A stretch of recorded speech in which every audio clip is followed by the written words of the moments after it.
दिन भर की अहम खबर में स्वागत है आपका सिटीजन वाइस में। मैं हूं शब। आइए देखते हैं क्या है आज की अहम खबर। दिल्ली में कांग्रेस ने 3 लोकसभा सीटों के लिए उम्मीदवारों के नामों का ऐलान कर दिया है। कांग्रेस ने आम चुनाव के लिए 10 उम्मीदवारों की एक और सूची जारी की है। इस सूची में दिल्ली की 3 सीटों के उम्मीदवारों का नाम है। कन्हैया कुमार उत्तर पूर्वी दिल्ली से चुनाव लड़ेंगे। यहाँ उनका मुकाबला बीजेपी के उम्मीदवार मनोज तिवारी से होगा। इसी कड़ी में उत्तर पूर्वी दिल्ली से कांग्रेस प्रत्याशी कन्हैया कुमार ने कांग्रेस पार्टी के शीर्ष नेता का धन्यवाद किया है। आगे उन्होंने कहा है कि देश में जो हम पास न्याय की बात कर रहे हैं उनके संकल्पों को पूरा करने की कोशिश करेंगे। वहीं दूसरी तरफ उत्तर पूर्वी दिल्ली से बीजेपी प्रत्याशी मनोज तिवारी ने कहा है कि क्या कांग्रेस में कोई ऐसा व्यक्ति नहीं मिला जो देश का सम्मान करता। क्या कांग्रेस में कोई एक ऐसा व्यक्ति नहीं मिला जिसको जो देश का सम्मान करता हो, जो सेना का सम्मान करता हो, जो देश की संस्कृति का सम्मान करता हो, उसको प्रत्याशी बनाए। जो भी आएगा हमारे क्षेत्र में तो 14,600 करोड़ का काम तो देखेगा ही। ये बात तो उनके ऊपर भी लागू होता है। बहुत सारे ऐसे लोग हैं जो कांग्रेस पार्टी में चुनाव हार गए थे और अभी जो है पलक पावरे बिछा करके जो है रेड कारपेट बिछा करके उनका भाजपा में स्वागत किया जा रहा है। हम यही कहते हैं कि आपकी बात में ना एक सच्चाई होनी चाहिए, कि ईमानदारी होना चाहिए, आप न्यायपूर्ण बात करें। आप ऐसी बात, प्रधानमंत्री हो या भाजपा के कोई भी नेता हो, आज उनके पास कोई एजेंडा नहीं है। वो ये बताने में सक्षम नहीं है कि 10 साल में उन्होंने देश के लिए क्या किया है, दिल्ली के लिए उन्होंने क्या किया है। सबसे पहले तो डॉक्टर बाबा साहब भीमराव अंबेडकर जी की जयंती के मौके पे मैं नागपुर में था, महाराष्ट्र में था, और उस वक्त खबर आई कि कांग्रेस पार्टी ने मुझे दिल्ली से प्रत्याशी बनाया है। तो मैं दिल्ली की जनता का आभार व्यक्त करना चाहता हूं, उनको कोटि कोटि धन्यवाद देना चाहता हूं।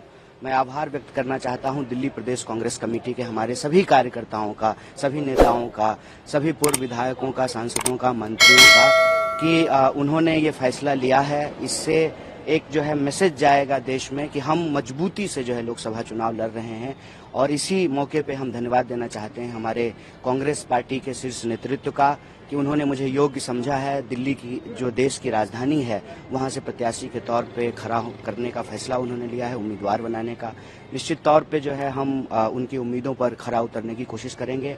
और देश में जो हमारी न्याय की मुहिम है, जो न्याय की लड़ाई है, जो हम 5 न्याय की बात कर रहे हैं, युवाओं की न्याय, महिलाओं के, किसानों की न्याय, और जो इस देश के भीतर जिन लोगों के साथ भी, चाहे वो किसी भी जाति, वर्ग, समुदाय के हों, किसी तरह का कोई अन्याय हो रहा है तो उस अन्याय को समाप्त करके न्याय की स्थापना करना, जो हमारा न्याय पत्र है उसके संकल्पों को लागू करने की हम कोशिश करेंगे। उनके उम्मीदों पर खरा उतरने का प्रयास करेंगे। आपके सामने जो कैंडिडेट है वो 2 बार के सांसद है, मनोज तिवारी, कितनी चुनौती मानते हैं आप? देखिए, कोई ना कोई तो सामने होगा ही।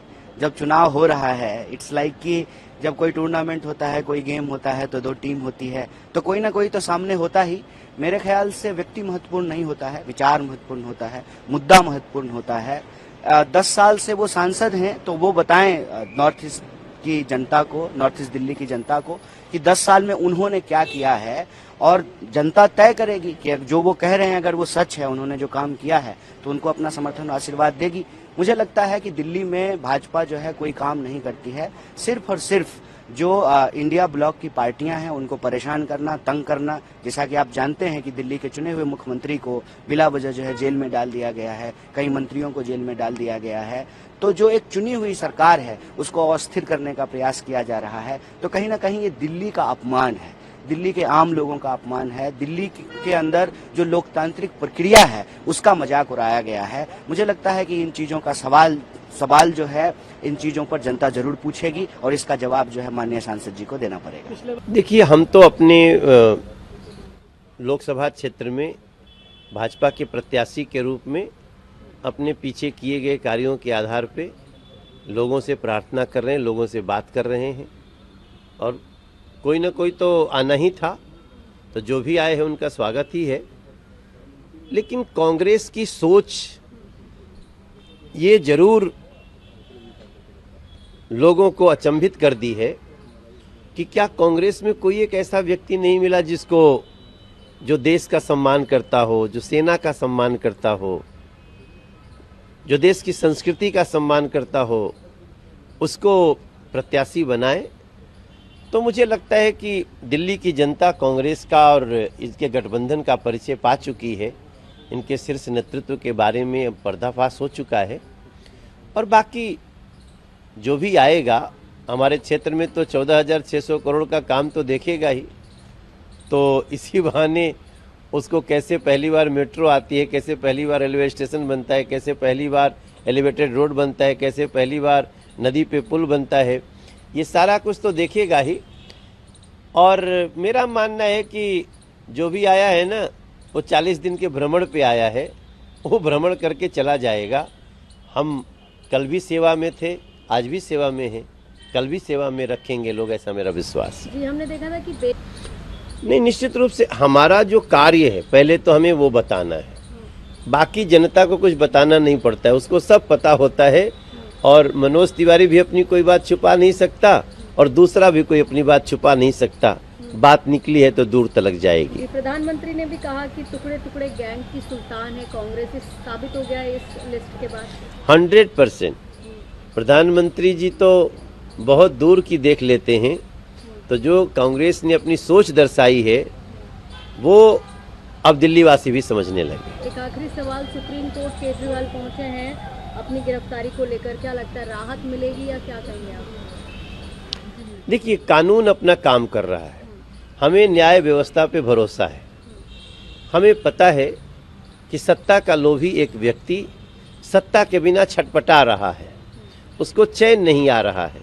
राजमहल में सोने की आदत है, कहाँ उसको जेल के कमरों में अपने कर्मों से रहना पड़ रहा है। तो उस सत्ता के लोभी को, एक भ्रष्टाचारी को, उसके भ्रष्ट आचरण की सजा मिलेगी ही, ऐसा मेरा विश्वास है। बाकी कानून पे हमें पूरा विश्वास है। एक राजनाथ सिंह ने भी कहा है मछली खाइए लेकिन लोगों की भावनाओं को मत खेलिए, क्या कहेंगे? देखिए, मेरा मानना है कि ये जो शुद्ध स्वच्छ आचरण होता है, जनता वो अपने नेतृत्वकर्ताओं से जरूर अपेक्षा करती है। तो थी आज की अहम खबर। ऐसे ही ताज़ा खबरों की अपडेट के लिए जुड़े रहिए हमारे साथ सिटीजन वाइज पर। हमारे चैनल को लाइक, शेयर और सब्सक्राइब करना ना भूलें।